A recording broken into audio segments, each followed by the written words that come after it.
Good morning, everyone.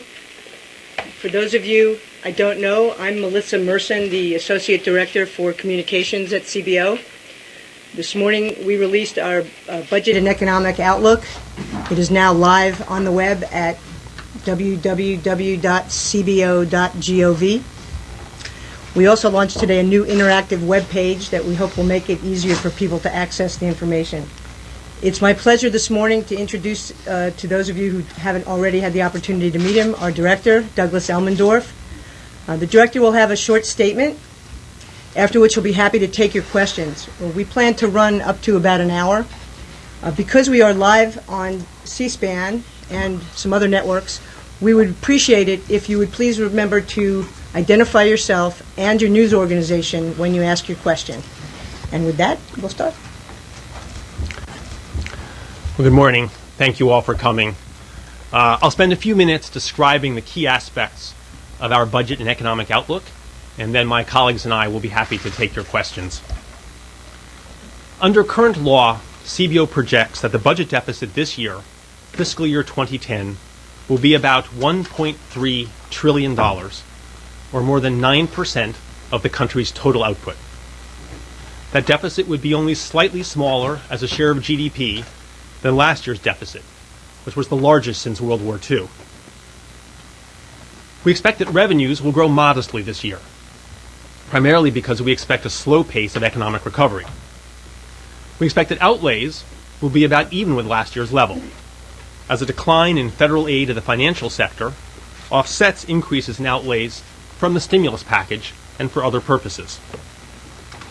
Debt held by the public will reach $8.8 trillion by the end of the year, or 60% of GDP, the largest burden since the early 1950s. Looking beyond this fiscal year, the federal budget outlook is daunting. Again, under current law, CBO projects that the deficit will drop to about 3% of GDP by 2013, but remain in that neighborhood through 2020. By that point, interest payments alone would cost more than $700 billion per year. Moreover, maintaining the policies embodied in current law that underlie these projections will not be easy. It will mean, for example, allowing all of the tax cuts enacted in 2001 and 2003 to expire in 2011 as scheduled, and not extending the temporary changes that have kept the alternative minimum tax, or AMT, from affecting more taxpayers. But many policymakers have expressed their intention not to let current law unfold as scheduled. If instead they extended all of the 2001 and 2003 tax cuts and indexed the AMT for inflation and made no other changes to revenues and spending, the deficit in 2020 would be twice the size that it is in our baseline projection. Debt held by the public would equal 87% of GDP and be rising rapidly. The baseline projections also assume that annual appropriations increase only with inflation. If instead, policymakers increase such spending in line with GDP, which is about what actually happened over the past 20 years, the deficit in 2020 would be 2/3 again as large as is projected under current law.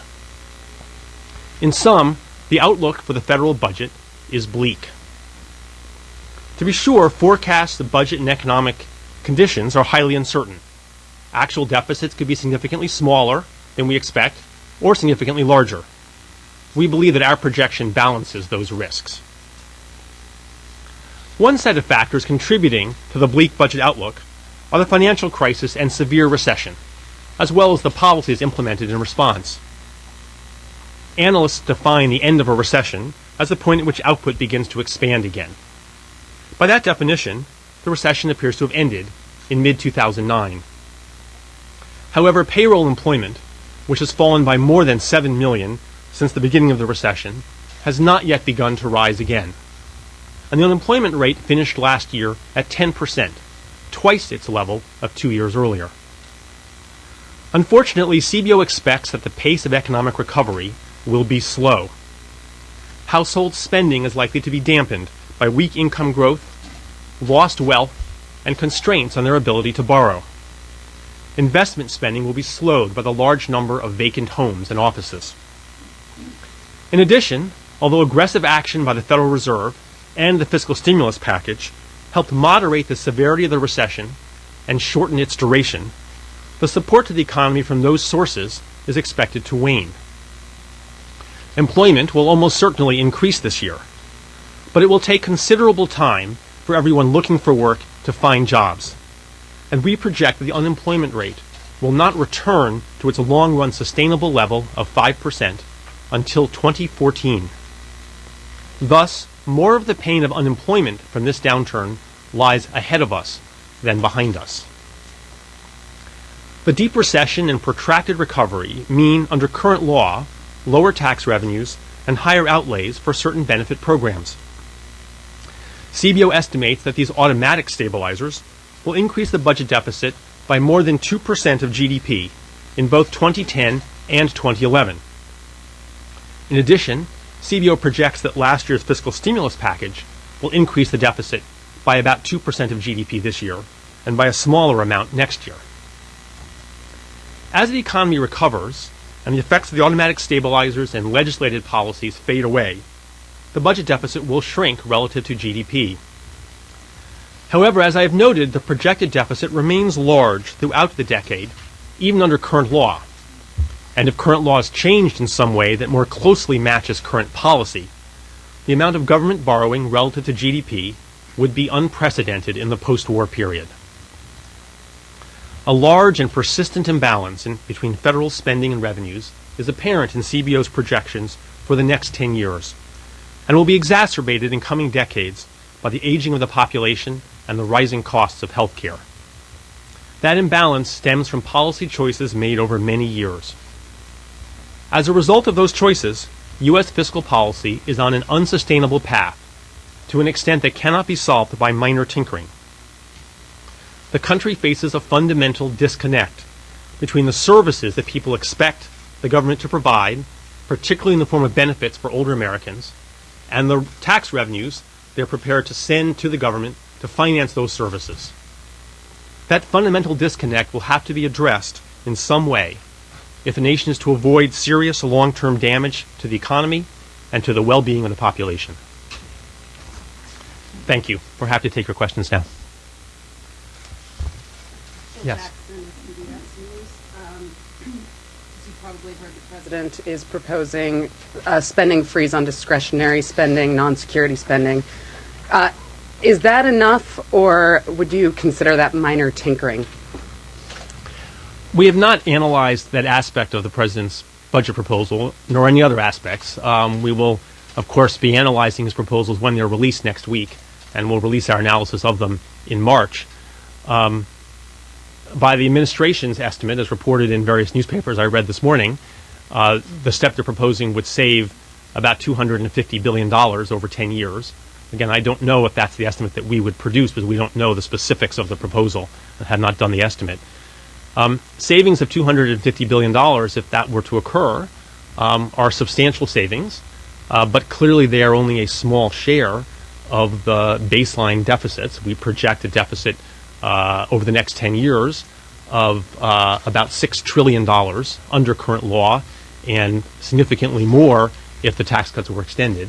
Relative to those numbers, the savings from this particular piece that the administration has discussed would be a step in the right direction, but a small step. Is that number comparable to the one you have on page 16 for freeze discretionary appropriations? The number that we have is freezing all discretionary appropriations.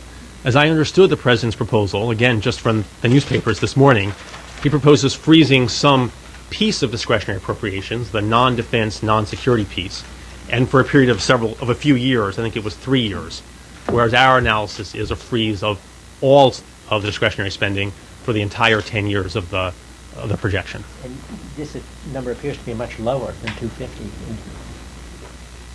Let me take a look at that.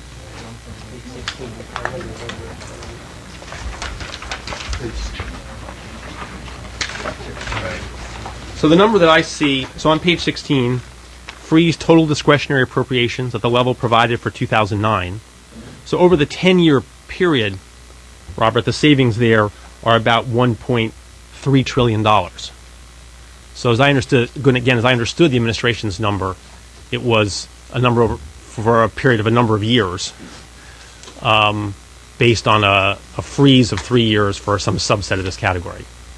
So I don't think one can tell this number here will naturally be much larger than the number for the policy the administration has discussed, but you can't reason from this number to what the other number will be until we do the analysis, I think. The deficit seems to bottom out in 2014, but starts to creep back up through 2020. I was wondering what the rationale behind that is.